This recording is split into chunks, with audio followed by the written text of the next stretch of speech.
ఆయన ఘనత కొరకు నా సర్వస్వం. ఏప్రిల్ 4.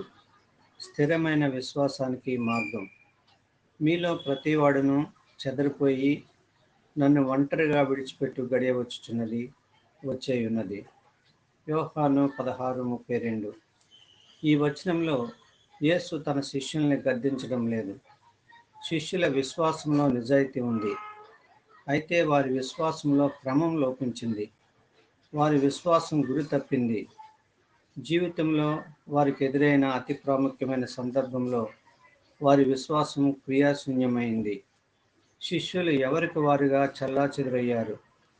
మనము దేవునితో పరిపూర్ణమైన అన్యోన్యత కలిగి ఉన్నప్పుడు, పరిశుద్ధాత్మ మనల్ని శుద్ధీకరించి ప్రత్యేకించినప్పుడు మన విశ్వాసము మన దైనందిన జీవితంలో ప్రతిఫలించాలి. అలా కాకపోతే మన జీవితంలో శూన్యత చోటు చేసుకుంటుంది. మన విశ్వాసం చెదిరిపోతుంది. మన విశ్వాసం అర్థాన్ని కోల్పోతుంది. మనము నిష్ఫలమవుతాం. మనలో దేవుని ఆశీర్వాదాల ఉనికికే భంగం వాటిల్లుతుంది. ఇందుకు మనం సిద్ధమేనా? ఇలా జరగాలని మనమెన్నడూ కోరుకోము. అయితే మన సందర్భాలు అటువంటి పరిస్థితికి నడిపిస్తాయి. దీన్ని మనం అనుభవపూర్వకంగా తెలుసుకునేంత వరకు మన విశ్వాసం వాస్తవికత కాక అనుభూతులకు, ఆశీర్వాదాలకు మాత్రమే పరిమితమవుతుంది.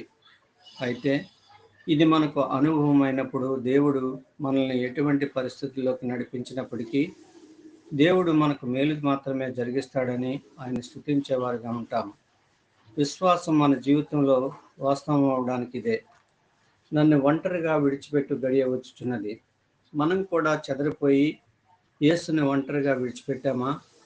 ఆయన మన పట్ల చూపిస్తున్న కృపా కటాక్షాలను చూడలేకపోతున్నామా? దేవుడు కొన్నిసార్లు మనకు దట్టమైన అంధకారంతో నిండిన పరిస్థితులను రప్పిస్తాడు. అయితే దేవుడు మన విషయంలో ఏం చేయాలనుకుంటున్నాడో ఆయన వాటిని చేయడానికి మనం సిద్ధంగా ఉన్నామా? దేవుడు అనుగ్రహించే బాహ్య ఆశీర్వాదాలకు దూరంగా ఉండడానికి మనం సిద్ధమేనా? యేసు మన జీవితాలకు ప్రభు అయ్యేంత వరకు మనము మన సొంత ఉద్దేశాలతోనే సేవ చేస్తుంటాము. మన విశ్వాసంలో నిజాయితీ ఉన్నప్పటికీ మన విశ్వాసంలో స్థిరత్వం ఉండదు. దేవుడు ఎప్పుడూ త్వరపడడు. వేచి చూడడానికి మనం సిద్ధంగా ఉన్నట్లయితే మనము దేవుని మీద కంటే ఆయన అనుగ్రహించే ఆశీర్వాదాల మీదే ఎక్కువగా దృష్టి పెడుతున్నామని మనం గ్రహించగలం. దేవుని ఆశీర్వాదాలే అన్నిటికీ మూలాధారం. ధైర్యం తెచ్చుకొనుడి, నేను లోకంను జయించి ఉన్నాను. యోహాను 16:33.